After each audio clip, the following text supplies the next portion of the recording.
and welcome to Back to Business. This show was created to showcase businesses here on Long Island. Today's guest is Glenn Neuschwinder. Glenn is the president of ENIROSCIENCE Consultants. Established in 1998 by professionals with over 80 years of combined experience, ENIROSCIENCE is a consulting firm that specializes in multidisciplinary environmental and occupational safety and health. Glenn, thank you so much for joining us today. So thanks, Glenn, for coming and being a part of the show. So happy to have you here. Sure thing. Happy to be here. Good. I'm glad. So in the intro, I gave a brief description about your company, but can you maybe give us a little bit more information about it, just kind of maybe more in layman's terms? Sure. So ENIROSCIENCE is a consulting company that specializes in investigating environmental related issues and then health and safety issues. On the environmental side of things, we look to ensure that the air that we breathe and the water that we drink and the soils are free of contaminants that might impact people's health on a broad scale. On the health and safety side of things, we seek to protect building occupants and employees in the workplace from hazards that might impact their health as part of their day-to-day activities. So now, how is it that you got involved in this? Is it something you went to school with? I read that you're a geologist. Yeah, right. You know. So back in the late 80s, I had graduated from college and had, at the time, obtained a degree in biology and geology, which today would be considered environmental studies, much more popular curriculum term these days. And came to work for an environmental consulting firm that specialized in identifying asbestos hazards in schools. That had become a regulation about a year or two earlier, and it was a booming part of the environmental industry. That legislation sought to identify inventory all the asbestos-containing building materials in schools K through 12, and so the company I worked for at the time not only did the identification and the inspection, but did the testing as well. And so I got involved in the testing side of things and worked in the laboratory. And so that's how I got into the business initially. And do you love it? Do I love it? Yeah, sure. I mean, you know, it's a great feeling to have someone present a condition that they feel is impacting their health, find out what the causes are of that condition, and then cure it, and then see that individual is feeling better as a result of that, especially with regards to things like air quality issues. The other things that we do are rewarding in the sense that we know that the hazards that we've identified have been established as a risk to the population, and so we assist our clients in quantifying those risks, identifying them, mitigating them, and then testing afterwards to ensure that a space is safe for reoccupancy, for example.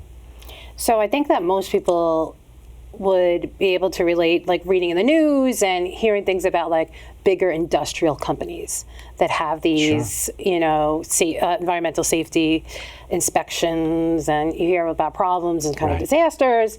But here on Long Island, what do you see most? I mean, I see that you work in schools a lot. Do you see the same problems that we had when you first started? Yeah.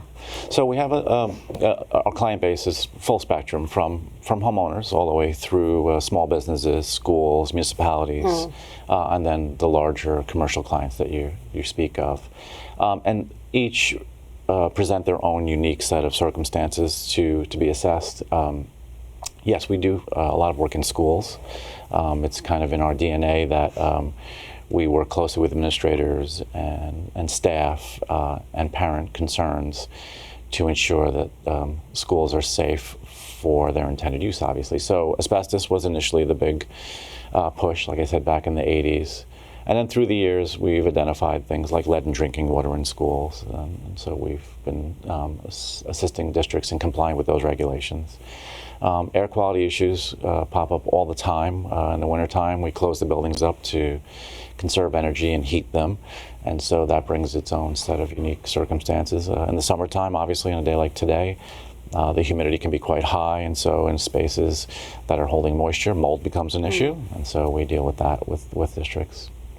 And then there's a whole bunch of health and safety regulations that schools need to comply with regarding custodial and maintenance activities, the training of their staff, those types of things. So we help with that. So it's mostly like, for the most part, preventative, though, right? You're not going It's in. preventative in a perfect world, but from time to time issues pop up, and we need to address them. And so, proud to say that EnviroScience has been at the forefront of a number of those different issues, going back to rifle ranges in schools. There was a time leading up to the late 90s where rifle teams competed on Long Island and throughout New York State, but that was taking place in school buildings, and not a lot of consideration was given to the impacts of using leaded bullets inside school buildings. So we identified that in a district here in Nassau County, for example, and started a push to remediate those conditions.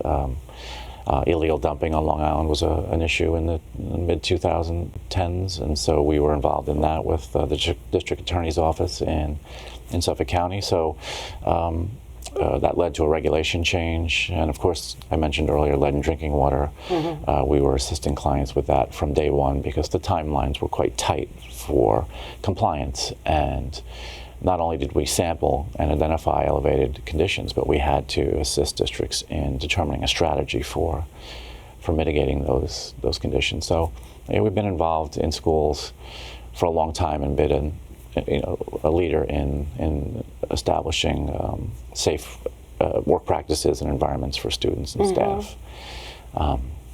So yeah, but in the commercial side of things, especially on the manufacturing side, there were many processes through the post-Cold War, the World War II era that impacted the health of the population. Certainly here on Long Island, a number of large industrial companies, not needing to name names, but so many processes that would impact groundwater and soils and things, impacting even residential communities. So lots of our work involves performing investigations to look for those old contaminants and to cure those so that the people can work, live, and play on Long Island in a safe way.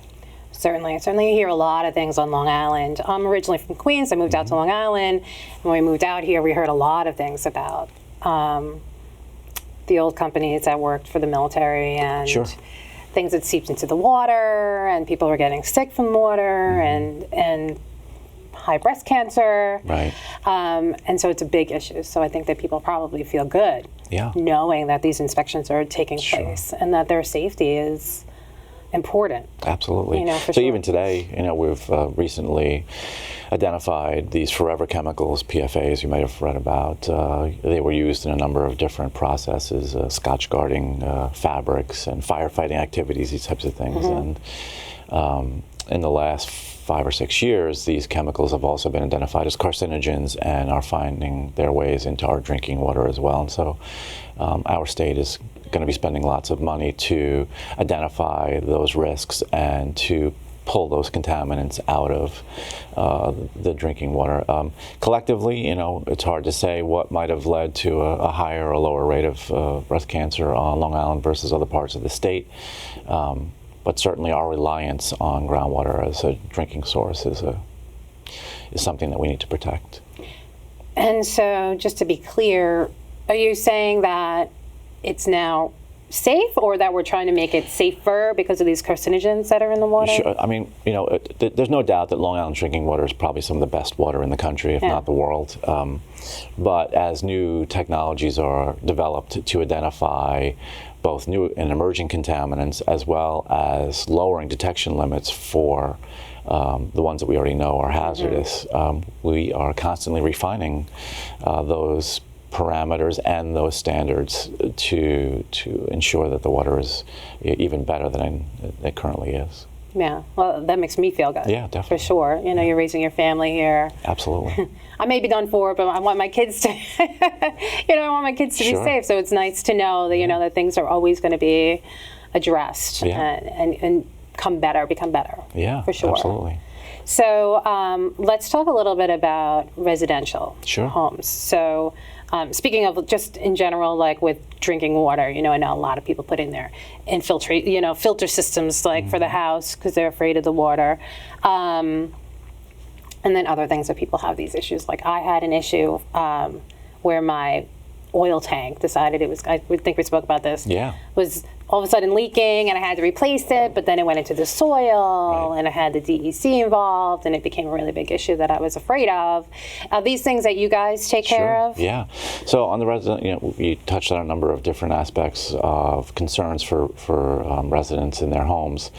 Certainly, given the age of our infrastructure on Long Island, lead paint has been on the forefront of concern for a long time. We've known that lead in paint made the paint wear very well, and it made it easier to maintain, but the flip side was that lead is a heavy metal that's a neurotoxin, and so especially susceptible are young children who might ingest a chip or be exposed to dust as a result of a friction surface in a house, the opening or closing of a window or a door, things like that.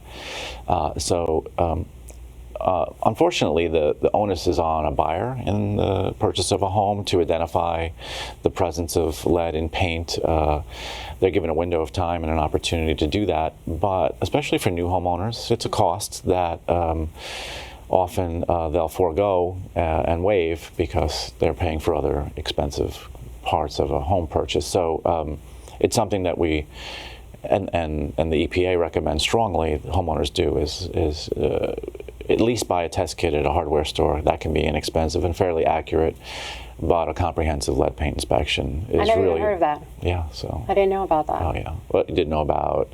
That there was these tests. Oh, yeah.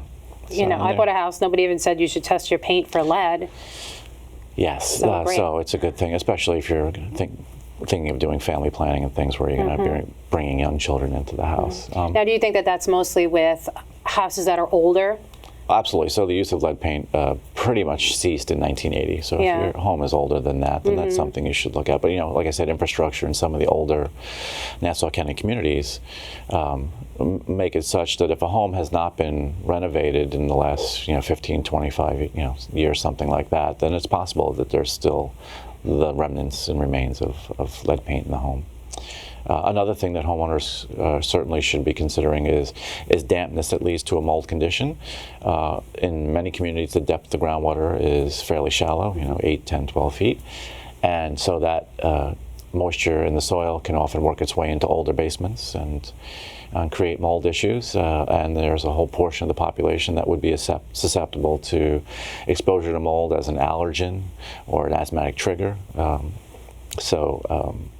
We do a lot of work with regards to water and moisture infiltration, certainly water damage as a result of a leaking pipe or some sort of one-off event, to ensure that that remediation is performed in accordance with the regulations that were passed in New York State in 2015 to protect homeowners from unscrupulous mold remediation investigators and contractors. This is kind of a post-Hurricane Sandy regulation that New York State passed, so that the homeowner knows exactly what they're getting involved with when it comes to the investigation, what it's going to cost to remediate ahead of time, the time frame involved, and that a recommendation be made for the underlying cause that created the mold problem to begin with. So all mold assessors and contractors in New York State are now licensed as a result of that regulation. To your point about bulk oil storage, it's certainly a fact of life that while we're heating our homes with heating oil, that we have the potential for those storage tanks to leak, and that can be expensive.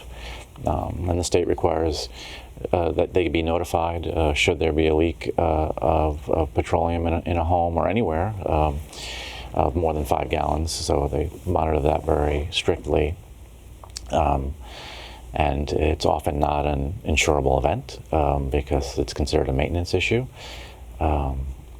So from time to time, we find ourselves in homeowners' basements or crawl spaces remediating and testing the presence of petroleum hydrocarbons in a home, because they're also toxins as well. So they're meant to be contained and burned, not spread across your basement floor. Not dripping all around my house. No. And the odor, if it's not the odor, it's so. I feel like, for me especially, I'm a first-time homeowner, and I grew up in an apartment. Okay. So a lot of these things I didn't have to deal with, Sure. right? Including the paint. when we moved into my house, they were like, "Oh, don't lift those tiles because there's asbestos." Sure. And then the oil problem. There's all of these things, and I wouldn't even know unless I saw like mold. I wouldn't even know if there might be an issue with the dampness. Are there things that like you can do to like help prevent that? Any of these things, you know? Sure. Well, I mean, obviously, it's hard to prevent lead paint issues. Right. And as a renter or a tenant, you know, your landlord has legal obligations to notify you and provide you with a space that's safe and habitable. But as far as prevention goes, you know, identification is the first step. So it's whether it's lead paint or asbestos, you can grab a sample of that and have it sent to a laboratory like ours for testing, or you can have someone, if you're not comfortable taking your own sample, hire someone to take that sample and then submit it for analysis. You know, the rest, things like storage tanks, you know, you need to monitor them and work with your heating oil company to ensure that that tank is maintaining its integrity, and you don't want to find out the hard way. Irregular consumption, especially for an underground tank, would be a strong indication that that tank is leaking. You know, if you normally burn 200 gallons a month and all of a sudden the tank reads, you know, that you've used 200 gallons in the first week, maybe you haven't, and you might want to have an investigation done into that. So, but the rest is identification. You know, do I have hazards I need to worry about? And if so, what's the best approach to protecting my family from those hazards? And that's by working with a consultant like ourselves. So how would that work? Just give you a call? Yeah, I mean, and certainly, you know, we're not here to arm wave and fearmonger. I mean, if your house or small business fits a particular profile, then you're likely at a greater risk or higher percentage that those conditions exist. You know, a newer home may have some challenges with regards to air quality, let's say, because they're so energy efficient that you're not getting as much fresh air and ventilation as you'd like. You know, older homes have the potential to have asbestos and lead paint and foundations that may not be as watertight as today's more modern types, and so collectively all of those things, certainly if you see visible mold growth or you smell an odor, and you're experiencing symptoms that are often related to mold, then it's worthwhile to bring a professional in. So just call you up and you would come out and take a look and evaluate what was going on and then take it from there. Yeah, and it's important that you certainly hire someone who's licensed and trained. You know, like I said, the state has done a lot to ensure that homeowners are protected. And you want to, if you can, isolate the two competencies. The inspector should never be the one that also is the one that does the remediation. That's a true conflict of interest. So when this happened to me, first of all, I had a flood, I had pipes broke, and then my oil tank went. It's great. It's been a great experience so far. But all of this stuff seems like, you know, scary, and I would even be nervous to bring you in because I'm like, oh God, what are they going to say? How much it's going to cost or whatever. But in the end, it would end up being worse without bringing somebody in like you. Sure. Well, you know, I mean, your tank, like I said, is a unique circumstance because it's not hard to predict, given its vintage or its material type, that it might be at the end of its useful life. It's just not a question that a homeowner normally thinks to ask themselves. And especially if you don't have a contractual relationship with a heating oil provider, there may not be even doing an inspection during the annual burner cleaning and maintenance and service. So the only way you find out is the hard way. So for every homeowner that might be listening in, if you've got a steel storage tank, you know, have it inspected and make sure that there's not a visible rust condition or worse, any sort of evidence of staining that would indicate that material is leaking out of that tank. And then in regards to my other debacle, which was when we had burst pipes, when we had that fixed, I mean, if we didn't have somebody come in who was a professional, we probably would have gotten mold because they cut all of the drywall out, they lifted all the tiles up, we had those industrial fans come in, then we had somebody come in and test again, and they did test the air quality and all of that. And without a professional, I don't think I would know what was going on. Certainly important from a timing factor when you have water damage to address it as quickly as possible. If not, you know, in 7 to 10 days, you have the potential for a mold condition to develop. And so getting those wetted materials out of the building, like you said, by cutting the drywall, and doing a moisture survey to ensure that you've gotten it all is important. Drying it out is also important. But many homeowners that may be using a home as a second home, and they go away on vacation, things like that, come back to find that their basement is now a swimming pool, and that's not ideal. Fortunately, today there are many technologies available to test for leak detection and things like that that can send a notification right to your phone. There are devices that monitor water flow in your water main, and if they recognize abnormal activities like a leak or a flood, they'll shut the water main off so that you can investigate it. And so. An ounce of prevention is worth a pound of cure. And certainly also insulation is important on plumbing, especially in basements where condensation might be an issue. Not only are you going to gain the efficiency from on the energy side, but you're reducing the potential for water issues, moisture issues, condensation issues that could lead to a mold problem. And this, you would say, would be all the same advice for somebody who owns a small business. Even if they're renting this space, it's important for them to be able to. Sure. I mean, a homeowner is worried, obviously, about protecting themselves and their family. A business owner of any scale that has employees is obligated under a whole other suite of regulations, the Occupational Safety and Health Administration, to protect their workers and employees in the workplace. And that's one of the hardest things sometimes for small businesses to both understand and comply with, because it can have a cost associated with it. But certainly, we have industries that are more hazardous than others, and so either through past experience or through industry groups, you learn that if you're in a particular line of work, that there are hazards that you should be aware of, whether it's noise or particulate or electrical safety, those types of things. To prevent workplace injury or death. On top of that, there are specialized industries. Automotive industry is an obvious example that need to comply with environmental regulations. In New York State, that's the Department of Environmental Conservation.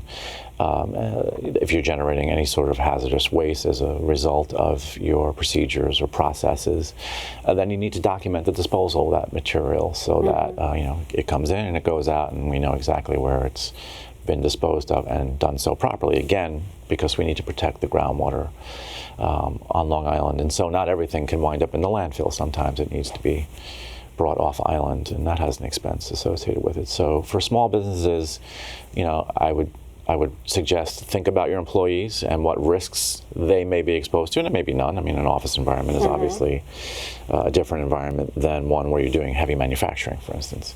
And then also think about the outcome of your processes, and are they generating products and materials that are regulated and need to be managed appropriately. So if I were to start my own business, and I'm making cookies, and I'm renting this space, would it make sense to have a consultant come in, or? Making cookies is probably something that's not as laden with risk as I want to open up a garage, let's say, and I want to, I want to repair cars, for instance, those types of things. Now you're talking about lifts. You're talking about handling, potentially hazardous materials. You're talking about having to dispose those materials. That's an industry that would be, heavily regulated. So again, there's a full spectrum, and if you're not sure, you can start with OSHA's website. They have lots of information for small business owners to help them comply. OSHA exists first to educate and train, and then to enforce. So often enforcement is a result of a workplace incident, and so by then, it could be that they'll be there for a while and you've had an injury or a complaint or a death. But utilize their website as a resource to assist you in compliance. And then if you have questions, again, speak to a health and safety professional to guide you. Again, an ounce of prevention. So speaking of training, if somebody were interested in getting into your field, what would you suggest? I saw that on your website you guys do training. Yeah. So New York State, many of the disciplines that regulate our industry include the requirement for licensed and certified persons to be performing that work. Whether you're in the construction field and you need to take workplace training, in the form of the identification of hazardous materials or OSHA compliance and using electrical equipment, lockout, tag-out type of training, or whether you want to be very specific and you want to be in the asbestos industry. Maybe you want to be an inspector or a handler or a supervisor. All of those activities are regulated, and those curriculum are approved by New York State through their Department of Health, and then the licensing is provided through the Department of Labor. So if you're interested, start with the Department of Labor's website. They'll tell you what industries are licensed and where you can go for an approved training provider to obtain that training. Mm-hmm. Which you are. Which we are. Yeah. That's fantastic. So, now, do you guys, among others. Do you do internships or apprenticeships? Yeah, we have paid internships in the summertime because our work becomes very seasonal because we do so much work in schools. Schools close the end of June, and in basically a 2-month period have the opportunity to make all of the improvements and modifications and renovations to the school buildings that they can in a small period of time. That often includes things like asbestos abatement or addressing air quality issues. And so when we have that burst in activity, we'll bring in summer interns who can work with us through a paid opportunity, and often from time to time come back to us upon graduation from college to work with us full time, and we love that because we've trained them from the very beginning. They've had a long interview with us, we've had a long interview with them, and we just see that as a good fit. And you build a relationship. Absolutely. Yeah. I don't think there's anything better than an internship. I agree. You know, that's hands-on experience. Yeah. You know, you can't beat that for sure. And like I said, it's also a great way to make some money. And if you are interested in that field, if you're studying that, in school, it's a great opportunity to get exposure to it and to see whether your idea about a major kind of blends with your aspirational goals. 100%, exactly. So we're just about out of time. Oh, great. I really appreciate you being here. Thanks for having me. Did we cover everything? I think so. I think so too. I think All it was right. great. So thank you so much for joining us, and stay tuned for our next episode.